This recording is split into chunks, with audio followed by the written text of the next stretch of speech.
오늘 우리가 읽은 본문 말씀, 이 요한복음의 말씀은 이 예수께서 하신 말씀이죠. 생명의 빵이라고. 그래서 내 몸과 내 피를 마시고 먹으면 영원한 생명을 얻을 수 있다라고 하는 것이 이 말씀이 전하는 아주 분명한 메시지입니다. 근데 우리가 저희 교회에서는 성서 일과, 렉셔널이라고 하죠. 매주 교회력에 따라서 말씀을 전하다 보니까 벌써 이와 비슷한 이야기를 3주 동안 전하고 있다라는 생각을 저도 갖고 아마 들으시는 분들도 매번 똑같은 거 하는 건 아닌가, 왜 똑같은 말씀을 반복하는가라는 생각을 아마도 갖게 되실 겁니다. 2주 전에는 생명의 빵과 썩어 없어질 빵의 차이를 우리가 함께 설명하면서 성만찬에 대한 의미를 우리가 함께 살펴보았죠. 지난주에는 생명의 빵이 가진 특징이 무엇인가를 이야기하면서 그 빵을 먹기 위한 방법이 무엇인가 하는 점을 우리가 믿음과 신앙이라고 하는 관점에서 살펴보았습니다. 오늘도 그런 의미에서 생명의 빵에 대한 강조는 똑같은 내용입니다. 그러나 오늘은 우리가 읽었던 본문 말씀 가운데 한 구절인 56절에 언급된 내용이죠. 곧 생명의 빵이신 그리스도 예수의 살을 먹고 그 피를 마시는 사람은 내 안에 있고 나도 그 안에 있다라는 이 말씀에 집중해서 오늘 의미를 함께 나누어 보려고 합니다. 먼저 오늘 본문의 53절 말씀을 읽으면서요, 그 질문에 대해서 오늘 말씀을 시작해 보려고 합니다. 이 예수님의 말씀은 인자의 살을 먹지 아니하고 그 피를 마시지 아니하면 너희 가운데 생명이 없다라고 말씀을 하셨습니다. 왜 예수께서는 인자, 곧 하나님의 아들이지요, 그 살과 피를 먹어야만 생명을 얻을 수 있다, 생명이 있다라고 말씀을 하신 걸까요? 우리가 배우기로는 이 창세기의 말씀은 인간에게 주어진 생명, 곧 인간이 어떻게 해서 만들어졌는가 하는 것을 우리가 잘 기억하고 있습니다. 그것은 하나님의 말씀으로 창조된 것이었고요, 그 말씀은 어떤 방식을 통해서 우리에게 주어졌는가 하면 우리의 육신은 흙을 빚어서 만들었고 그 코에 생기를 불어넣어 주셔서 생명력 있는 영적인 존재가 되었다라고 하는 것이 우리가 읽은 창세기의 말씀이었습니다. 그리고 우리는 그렇게 하나님의 창조의 역사가 있었다라고 그렇게 믿고 있죠. 그런데 하나님의 아들인 곧 인자인 예수님은 왜 자신의 살과 피를 먹어야만 살 수 있다라고 말씀을 하신 걸까요? 사실 오늘 우리가 읽은 이 53절을 보면 이 말씀을 통해 예수께서 생명에 대한 새로운 정의를 하고 있다는 것을 우리가 알게 됩니다. 곧 생명은 인자의 살과 피를 먹었는가 마셨는가 그 여부에 달린 문제라는 것이죠. 곧 예수님의 생명에 대한 정의를 그대로 따르자라면 지금 우리가 생명을 갖고 살고 있는 까닭은, 우리가 살아있다라고 하는 증명은 곧 예수님의 살과 피를 먹었기 때문이라는 겁니다. 그것은 여러 가지로 설명이 되죠. 우리가 2주 전에 이야기한 것처럼 예수님의 살과 피를 먹은 행위는 곧 성만찬을 의미한 겁니다. 만약 그것을 그대로 적용해 본다면 우리가 살고 있는 것, 우리가 생명을 얻은 까닭은 성만찬에 참여했기 때문이라는 것이죠. 그렇다면 그 반대의 경우는 어떻게 설명이 될 수 있겠느냐라는 질문이 가능하다는 겁니다. 물론 이것은 영적인 의미로 하신 말씀이구나 하는 것을 우리는 이미 너무나 잘 알고 있습니다. 실제로 우리가 살아가는 이 지구라고 하는 땅덩이 위에는 약 60억 명의 인구가, 사람들이 살고 있죠. 그 가운데는 성만찬에 한 번도 참여하지 않은 사람들도 있을 겁니다. 그리고 그 가운데는 예수 그리스도가 누구인지조차 알지 못하는 사람들도 있고, 또 그 가운데는 예수 그리스도가 누구인지는 알지만 그를 믿지 않는 사람들도 분명 존재하고 있을 겁니다. 곧 육신의 존재로는 오늘 예수께서 하신 말씀처럼 생명의 빵, 곧 그의 살과 피를 먹거나 마시지 않아도 분명히 존재하고 있다는 겁니다. 그러니까 예수께서 지금 하신 말씀이에요. 생명의 빵을 취해서 살 수 있다, 내 살을 먹고 내 피를 마셔야 살 수 있다라고 하는 이 생명은 적어도 우리가 생각하듯 육에 관한 것이 아니라 영적인 것과 관련된 말씀이구나라는 것을 우리가 분명히 깨닫게 된다는 것이죠. 그런데 여기서 이 생명에 관한 예수님의 정의와 관련해서 아주 흥미로운 사실 하나를 발견하게 되죠. 그것은 이 하나님이 인간을 만드시면서 이 자신의 생기를 불어넣어 주셨다라는 이 창세기의 이야기와 결부되어 우리가 알 수 있는 대목이기도 한 말씀입니다. 이 사실 하나님께서 우리에게 살아있는 생명이 되기 위해 불어넣으셨다라는 그 생기, 그 말은 우리말로 숨이지요. 곧 하나님의 숨이 우리 가운데 들어와서 우리는 살아있는 생명이 되었다는 겁니다.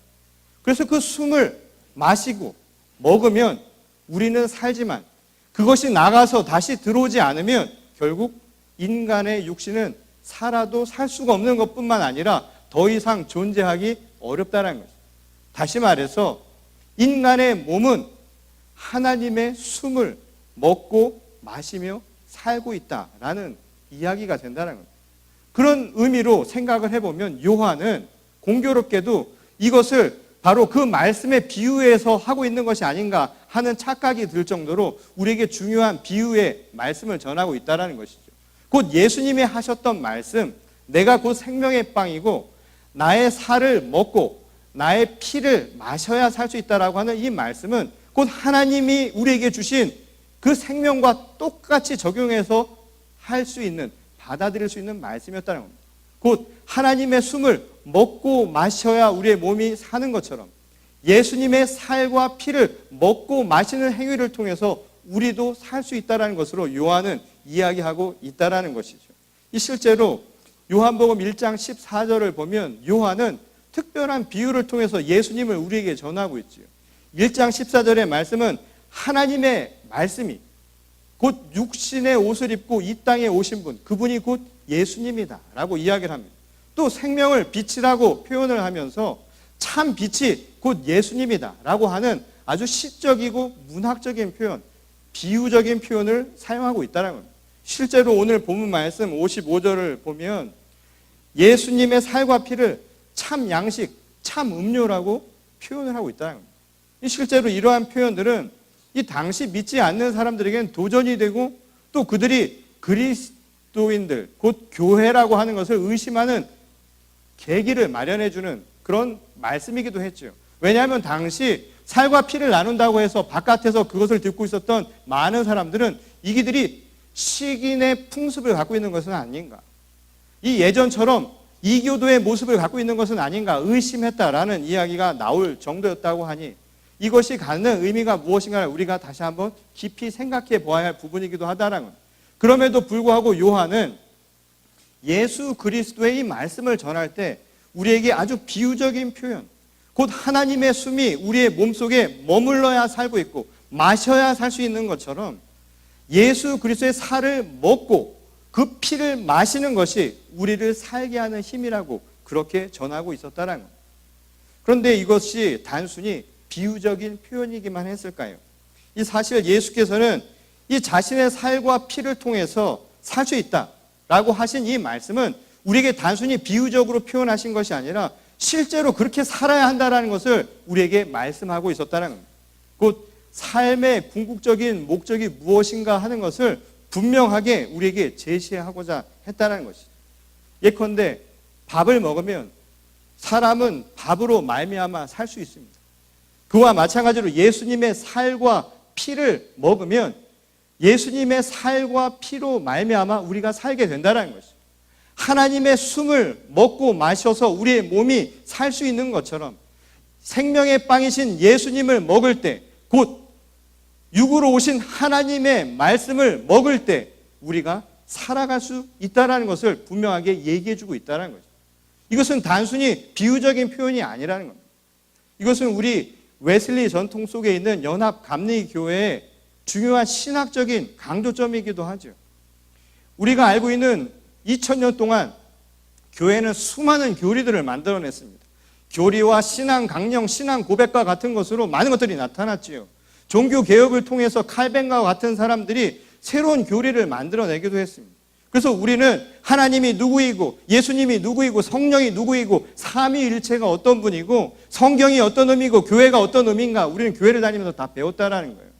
근데 그 배웠던 이야기들은 마치 생명의 빵이신 예수님을 가르치는 것과 같고 그것을 통해서 살과 피를 먹고 마시라고 하는 말씀을 들은 것과 똑같은 내용이었다라는 말씀입니다.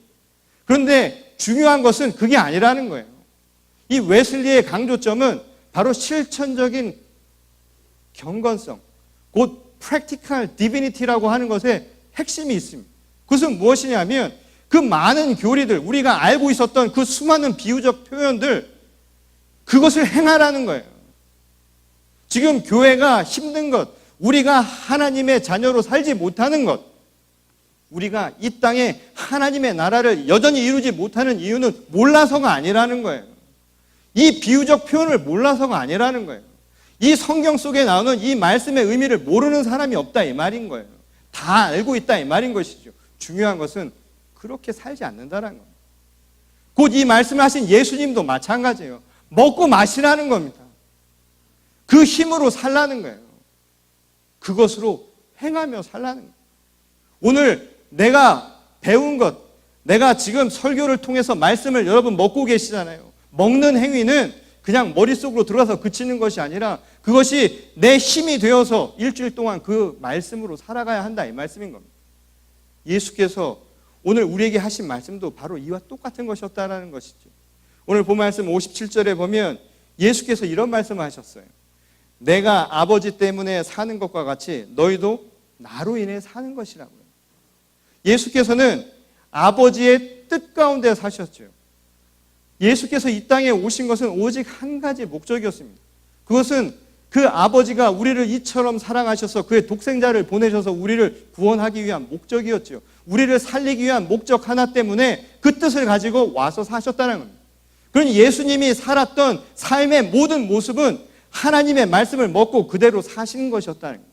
그래서 우리에게 똑같은 말씀을 전하죠. 내가 아버지의 뜻을 가지고 이 세상을 산 것처럼 너희는 이제 내 살을 먹고 내 피를 마시고 그 힘으로 살라라는 겁니다. 곧 하나님의 말씀을 먹고 마시고 오늘 그 삶을 오늘 삶 속에서 실천하면서 살라는 겁니다. 오늘 제가 전하는 이 말씀이, 제가 오늘 이 설교를 전하는 이 내용이 중요한 것이 아니라 이 내용을 내 가운데 섭취해서 그 섭취한 힘으로 하루하루를 살아가는 게 중요하다는 거예요. 말씀을 아무리 읽어도 소용이 없어요. 요즘은 TV만 켜면 다 나오잖아요. 인터넷 틀면 언제든지 나오는 말씀 아닙니까? 저보다 훌륭한 분들 얼마나 많으세요. 말씀 잘하고 재밌고 우리를 슬프게 하고 우리를 감동짓게 만드는 말씀들이 얼마나 많으냐 이 말인 거예요. 그 말씀들을 먹으라는 거예요. 그것을 보고 듣는 것으로 그치는 것이 아니라 먹고 그 힘으로 오늘을 날마다 살아가라는 거예요. 오늘 이 젊은이들이 이제 개강을 앞두고 있는데 말이죠. 하루하루의 삶을 어떻게 살아가야 되냐. 꿈이 있지요. 꿈을 먹고 살아간다고 이야기를 하는데 꿈만 먹고 살 수 있나요? 아니요, 없습니다. 우리가 살아가는 데는 날마다 호흡하지 않으면 안 된단 말이에요. 그 호흡이 어떻게 해서 이루어져야 되느냐고요. 그 호흡이라는 게 내가 살아있다라는 증거 아닙니까? 그 증거를 어느 순간에 발견하느냐 말이에요. 한순간을 살아도 한숨을 쉬어도 내가 살아있는 정말 의미 있는 삶을 살아가는 것. 오늘 하루가 방점을 찍을 때, 내가 마침표를 찍을 때 잘 살았다라고 이야기할 수 있는 그 삶을 살 수 있는 것. 다 어디서 오느냐 말이죠. 여러분, 예수님의 말씀대로 살면 여러분들의 삶에 의미가 생깁니다. 그것이 여러분들을 살아가는 희망과 소망을 줍니다. 그리고 여러분들이 꿈꾸는 그 꿈도 그 안에서 비로소 목적이 이루어지는 것이고 그 안에서 참된 가치가 이루어지는 것이죠. 그런 의미에서 오늘 예수 그리스도께서 하신 말씀처럼 그의 살과 피를 먹고 마시는 여러분 모두가 되시기를 바랍니다.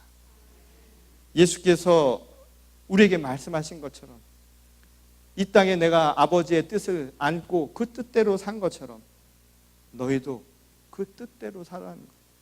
예수님의 뜻을 날마다 먹고 살아가는 우리가 되어야 한다는 것이죠. 우리의 몸이 밥을 먹고 생명을 유지할 수 있지만 궁극적으로 숨이 끊어지면 아무 소용이 없는 것처럼 예수님으로 말미암아 사는 것이 얼마나 우리에게 중요한 것인가를 분명하게 일깨워 주신 말씀이라는 겁니다. 그렇게 될 때 우리에게 나타난 현상이 무엇인가요? 오늘 우리 본문 말씀 56절에서 전하는 그 결과는요, 너희가 내 안에, 내가 너희 안에 있는 상태가 될 수 있다라는 거예요. 사실 이 이야기는 너무 자주 들은 이야기죠. 내가 너희 안에, 너희가 내 안에. 근데 이 말씀을 교회에서 설교 말씀으로 들으면 이상하지 않은데, 이 이야기를 바깥에서 들으면 왠지 이게 어색한 말이고요, 이게 참 오묘한 말이기도 하다는 겁니다. 요즘에는 이 교회 오빠들이 연애 작업을 할 때 이 표현들을 많이 쓰시죠. 내 안에 너 있다라고 하는 그런 이야기를 하는데, 그 이야기에 속은 분들이 여기 다 앉아 계시잖아요. 그게 참 진리가 아니었다라는 것을 같이 살아본 사람이면 다 느끼는 게 바로 그 말입니다. 근데 우리가 생각하듯이 예수께서서 내 안에 너 있고 너 안에 내 안에 있다라고 하는 이 말씀, 이 오묘한 말씀, 과연 무슨 의도로 하신 말씀일까요? 이 얼마 전에 이 가정 사역을 하는 분의 이 칼럼을 읽은 일이 있었는데, 이 가정 사역을 하다 보면 부부들이 문제가 생겨서 찾아와 갖고 상담을 하는 경우가 많다라는 거예요. 그래서 와서 상담을 할 때 이 여자들은, 부인들은 남편에 대한 불만들을 그렇게 이야기를 한다는 겁니다. 특히 이제 예전 세대분들이 더 그렇죠. 요즘 세대들은 많이 달라졌다고 하는데, 예전 남자들은 집에서 손가락 하나 깜짝을 안 하죠. 아무것도 안 하는 거예요. 그러니까 여자들이 불만이 심해져서 와서 하는 부부관계의 가장 큰 문제가 뭐냐면, 남자들한테는 아무것도 안 한다는 거예요. 그리고 결정적으로 가장 많이 나오는 게 뭐냐면, 여성들의 불만은 말을 잘 안 듣는다는 거예요. 그것도 그냥 안 듣는 게 아니라 한국식으로 표현해서 더럽게 안 듣는다는 거예요. 말을 너무 안 들어서 이것이 부부관계에 큰 문제가 되고 있다라고요. 그래서 부부 상담 사역을 하시는 분이 물어요. 그러면 왜 결혼하셨냐고, 결혼할 때는 어떻게 하셨냐고, 왜 그랬을까 물어보면 여자들이 한결같이 하는 말이 있습니다. 이 말에 속은 거예요. 그때는 잘했다는 거예요. 결혼하기 전에는 정말 잘했어요. 이게 공통된 답이었다는 거예요. 근데 그때 남자들이 했던 것은 제정신이 아니었죠. 그때는 알 수 없는 호르몬이 나왔죠. 왜냐하면 이 말씀을 자기 방식대로 해석한 것 아닙니까? 내가 너 안에, 너가 내 안에 있다라는 이상한 그 육신에 의해서 들리는 환청에 의해서 한 3년간 그 호르몬이 작동을 한다는 거예요. 그 3년이 지나면 어떻게 되는가? 있는 모습 그대로 돌아간다는 거예요. 원래 그런 사람이었다는 거예요. 착각을 그때 다시 되찾게 되는 것이죠. 여자들도 마찬가지예요. 같이 갔던 남자들이 부부 상담을 하면서 가장 많이 질문하는 것이 변했다는 거예요. 와이프가 3년이 지나면 변한다는 거예요.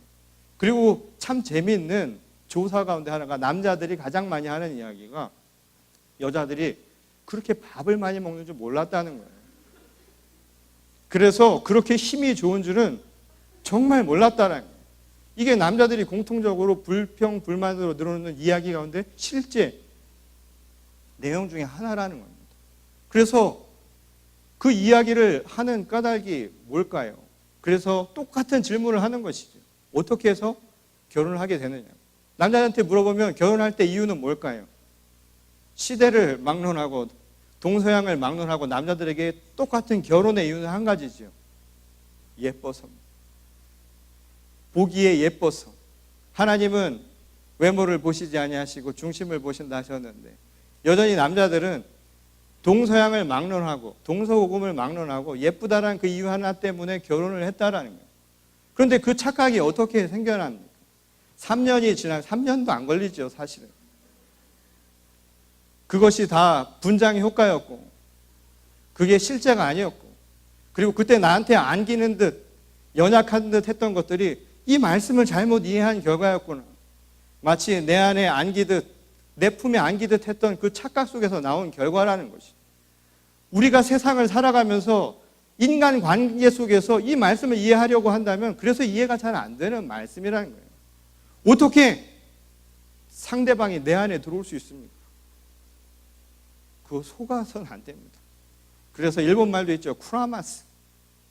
우리말로 굴하다라는 거 아닙니까? 그거는 사실이 아니다라는 거예요. 어떻게 남이 내 안에 있습니까? 나도 자기 자신을 알 수가 없는 것입니다. 그럼 예수께서 이 말씀을 하신 궁극적인 이유와 그것이 우리에게 가르쳐주는 메시지는 과연 무엇을 말씀하려고 한 것이었을까요? 이 실제로 예수님과 우리와의 관계를 하나가 되는 것이라고 생각을 해서 예수님 안에 내가 있고 내 안에 예수님이 있다라고 하는 것을 잘못 이해하면 사이비로 빠질 수 있다는 거예요. 그것은 잘못된 신앙관을 갖게 해줄 수도 있다는 겁니다. 마치 내가 하나님이 되었다는 착각에 빠질 수 있게 만든다는 거죠. 그것은 예수를 믿는 것이 아니라 스스로 자기 해탈을 한 부처가 되는 과정이라는 것이죠. 그것을 의미하는 게 아닐 수 있다는 거예요. 더더군다나 구체적으로 어떻게 실현할 수 있겠느냐라는 질문에 대해서는 답변을 주기가 어렵다는 것이죠. 그래서 저는 오늘 이 말씀을 보다 현실적으로 이해하기 위해서 하나의 철학적 개념을 여러분들에게 소개시켜 드리려고 합니다. 이 프랑스의 철학자인 가브리엘 마르셀이라고 하는 사람이 있는데 그의 철학적 개념 중에 상호주관적 매듭이라는 게 있어요.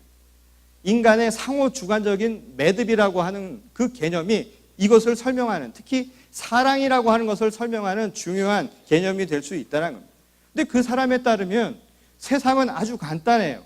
나와 나 아닌 다른 모든 것으로 구성이 되어 있다는 겁니다. 실제로 그렇죠. 나를 중심으로 본다면 나와 세상은 나 아닌 다른 그 모든 무언가로 구성되어 있는 게 세상이라는 겁니다. 그런데 그에 따르면 이 내 아닌 그 무엇은 내가 알든 모르든 내가 상관하든 그렇지 않든 이미 거기에 있는 존재들이에요. 그래서 3인칭이라는 겁니다. 항상 그 무엇, 그것이라고 불릴 수 있는 것이라는 거예요. 그런데 삶은 그 무엇, 그것이라고 하는 것을 나와 관계를 맺어가는 과정이라고 이 사람은 이야기를 합니다. 그리고 그것이 바로 의미를 부여하는 과정이라는 거예요. 가치를 부여하는 과정이라는 거예요. 그래서 3인칭이었던 그가 나에게 너가 되는 과정이라는 거예요. 유가 되는 2인칭이 되는 과정이라고 그는 설명을 했다는 겁니다. 그러니 세상은 비록 내가 신경 쓰든 신경 쓰지 않든 그 무언가 분명히 바깥에 있지만 그것이 나에게 하나의 의미 있는 대상으로 너로 다가올 때 비로소 관계가 형성이 되고 있다라는 것을 알 수 있게 되는 근거라고 그는 이야기를 하고 있다는 겁니다. 근데 만일 세상에 너라고 하는 2인칭이 없다고 한번 생각을 해보세요. 세상이 내가 의미를 두지 않는 그 무엇으로만 존재한다고 생각을 해보십시오. 그 인생은 참혹한 인생이 될 겁니다. 고독할 거고요. 그리고 그는 외로움에 빠져서 살아갈 겁니다. 사람들 사이에 있어도 마찬가지라는 거예요. 사람들이 아무리 주변에 많아도 나와 너의 관계가 되지 않는 그 수많은 사람들은 나에게 아무 의미가 없는 거예요. 그러니 나는 늘 외롭고 그리고 늘 고독감을 느낄 수밖에 없다는 거예요. 그 말은 반대로 해석을 해보면 그 누군가에게 나 역시 아무 의미 없는 존재, 그 무엇으로만 살아갈 수밖에 없다는 겁니다. 그래서 이 마르셀은 이런 이야기를 합니다. 사랑이 가능해지는 순간이 언제냐면 그 3인칭이었던 그 무엇이 아니면 그 누군가가 나에게 너가 되는 과정이다. 그 순간에 서로에게 사랑의 감정이 시작할 수 있다는 거예요. 나에게 너가 되는 순간이야말로 사랑이 싹 트는 순간이라고 이야기를 한다는 거죠. 근데 이 사람이 상호주관적이라고 이야기한 것은 나한테만 그런 게 아니라는 겁니다. 그래서 이를 잘 보여주는 한 예로 이것을 들지요. 바로 포옹입니다. 서로 허그를 할 때 그 허그를 하면 내가 그 사람을 안아주지만 그것으로 인해서 나 역시 누군가에게 안길 수 있다는 거예요. 사랑은 내가 안음으로써 나 역시 누군가에게 안길 수 있는 것, 이게 바로 진정한 사랑의 모습일 수 있다는 거예요. 악수할 때도 마찬가지죠. 분명 누군가 손을 내밀어야 악수는 시작이 됩니다. 그러나 손을 잡는 그 순간에 나만 잡는 것이 아니라 내 손도 그의 손에 동시에 잡힌 상태가 된다는 것이죠. 이 한국의 한 시인이죠. 김남조라는 시인은 그래서 이런 시도 발표를 한 일이 있습니다. 그대가 있음에 내가 있다. 곧 그 이야기는 포옹을 내가 먼저 다가서서 했더라도 결국 내가 안을 수 있는 그 사람이 있기 때문에 나도 안길 수 있게 되었다는 것. 이게 진정한 사랑의 마음이 될 수 있다는 겁니다. 저는 이것을 오늘 예수님이 하신 말씀에 그대로 적용해 보려고 합니다. 생명의 빵을 먹음으로 주님이 우리 안에, 우리가 주님 안에 거하게 되었다라는 그 말씀은 이제 서로에게 너와 나의 관계가 되었다라는 말씀으로 이해할 수 있다는 것이죠. 아무 의미가 없는 것이 아니라 우리 서로에게 예수님과 우리 간에 서로 소중한 의미 있는 관계가 되었다는 것을 말씀해 준다는 겁니다. 근데 이것이 어떻게 해서 시작할 수 있었는가? 이 오늘 본문 말씀 54절에 보면 이런 이야기가 나요. 너희가 내 몸과 내 피를 먹고 마심으로써 그가 곧 너희가 될 것이다. 아무 의미가 없던 그를 살리셔서 너로 만드셨다라는 이야기입니다. 이게 바로 오늘 54절에 나온 예수님의 말씀이에요. 내가 너희를 찾아왔고 너희가 나를 찾아오는 그 순간, 너희가 나를 먹는 그 순간 내가 너를 살리는 것이고 내가 너희를 살림으로써 이제 그가 아니라 나에게 너희가 되었다고. 이제 아무것도 아닌 존재가 아니라 나에게는 소중한 그 누군가가 되었다는 겁니다. 곧 예수님은 우리를 살리기 위해 이 땅 가운데 오셔서 그냥 그 무엇이 아니라 우리 각 사람을 주님의 소중한 존재로 삼아주셨다는 거예요. 의미 있는 사람으로 우리 한 사람 한 사람을 만들어주셨다는 거예요. 내가 알 수 없는 그 무엇, 그 누구가 아니라 우리 한 사람 한 사람이 예수님의 너가 되었다는 거예요. 사랑하는 존재가 되었다는 것이죠. 그리고 그것을 통해 우리도 예수님을 내 안에 영접하는 기쁨을 얻게 되었다는 겁니다. 이것이 바로 예수님이 오늘 너희가 내 안에, 내가 너희 안에 있게 되었다는 것을 뜻하는 말씀이었다는 것이죠. 곧 우리를 살리기 위해 주님은 자신의 살과 피를 찢어서 우리에게 주셨고 그것을 먹음으로 말미암아 우리는 세상의 그 무엇, 그냥 아무 소중한 가치 없이 살아가는 그 무언가가 아니라 바로 예수님의 소중한 자녀가 되는 기쁨을 얻게 되었다는 겁니다. 근데 흥미로운 사실은요, 이 예수께서 우리를 살리기 위해서 나와 너의 관계를 맺으셨다라고 하는 이 말씀에 이 살린다는 말입니다. 근데 이 살린다는 말에 우리말 이 명사형이 살림이라는 말이죠. 이 살림이라고 하는 말은 말 그대로 살린다라는 겁니다. 곧 죽어있는 것들에게 생명을 부여하는 모든 행위를, 그래서 우리 한국말은 살림이다, 그렇게 이해합니다. 근데 이 살림이라는 말을 들으면 떠오르는 분들이 있죠. 누가 떠오르세요? 살림하면 엄마가 떠오르죠. 그러고 보면 엄마들이 대단한 분들이세요. 한국 엄마들은 집에서 뭘 했었던 거예요. 남편들이 들어와서 도대체 집에서 뭐 했냐고 물어보잖아요. 그때 엄마들은 집에서 기적을 행하고 있었다는 거예요. 무슨 기적을 행했느냐? 살렸잖아요. 살림을 행한 겁니다.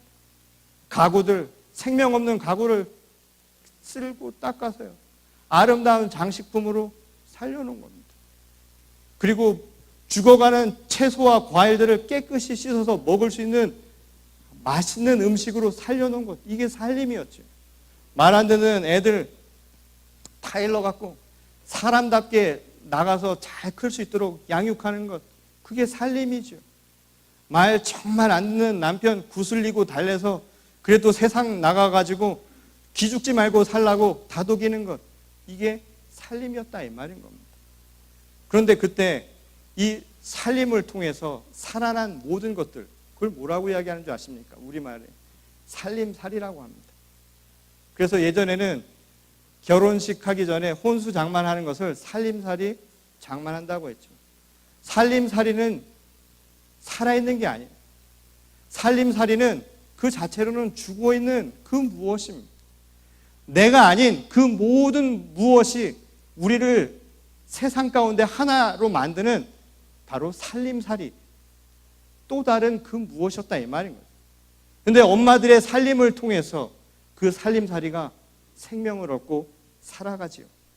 살림살이는 생명이 없지만 엄마의 손길이 닿을 때 비로소 생명을 가진 하나의 존재가 되는 겁니다. 그것은 곧 엄마의 숨이 닿는 것이고 엄마의 마음이 닿는 것이죠. 도시락 반찬 하나를 싸기 위해서 엄마가 수고했던 그 숨이 자식을 살리는 힘입니다.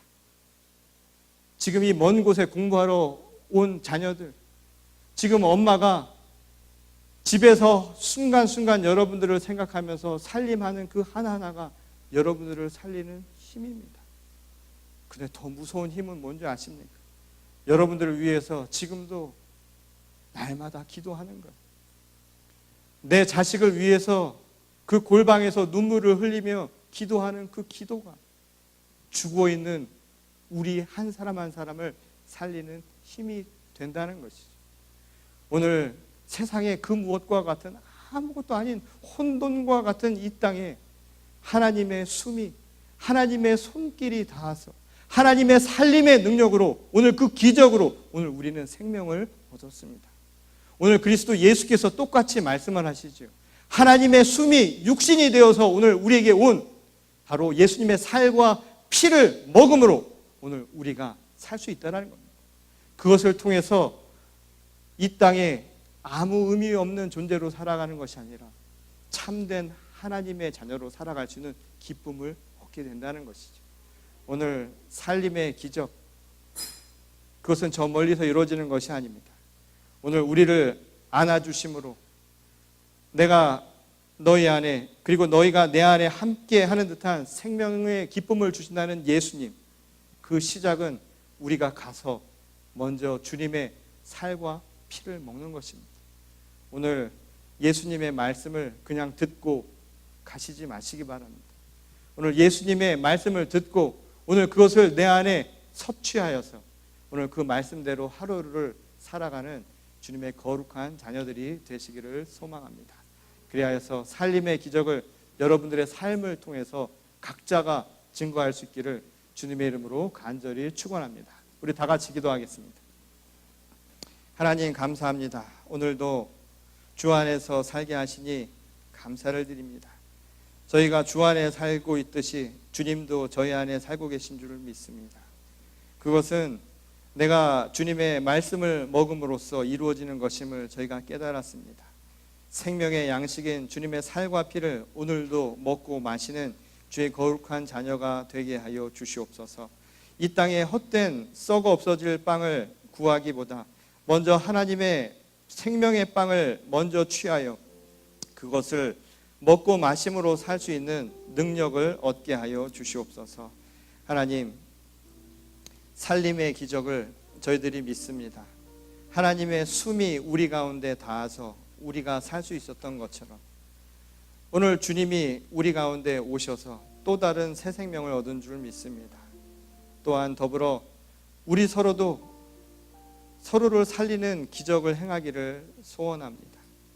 엄마가 내 자식을 위해서 정성을 다해 모든 준비를 하고 살림을 행하였던 것처럼 오늘도 세상 그 무엇과 같은 세상의 수많은 사람들, 알 수 없는 그 존재들을 위해서 오늘 우리도 함께 기도하며 그들을 살릴 수 있는 기적을 행하는 교회가 되게 하여 주시옵소서. 또한 이 자리에는 꿈을 안고 나온 젊은이들이 있습니다. 이들이 청혼의 꿈을 안고 이 자리에 오기까지는 그저 나에게 주어진 내가 가고자 하는 욕망만을 위해서 온 것은 아니리라 믿습니다.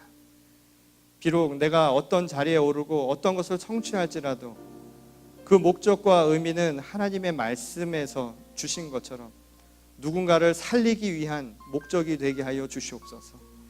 열심히 공부해서 죽어가는 이 땅을 살리는 귀한 일꾼들이 되게 하시고 열심히 일해서 이 땅 가운데 필요를 채울 수 있는 주님의 귀한 역군들이 되게 하여 주시옵소서.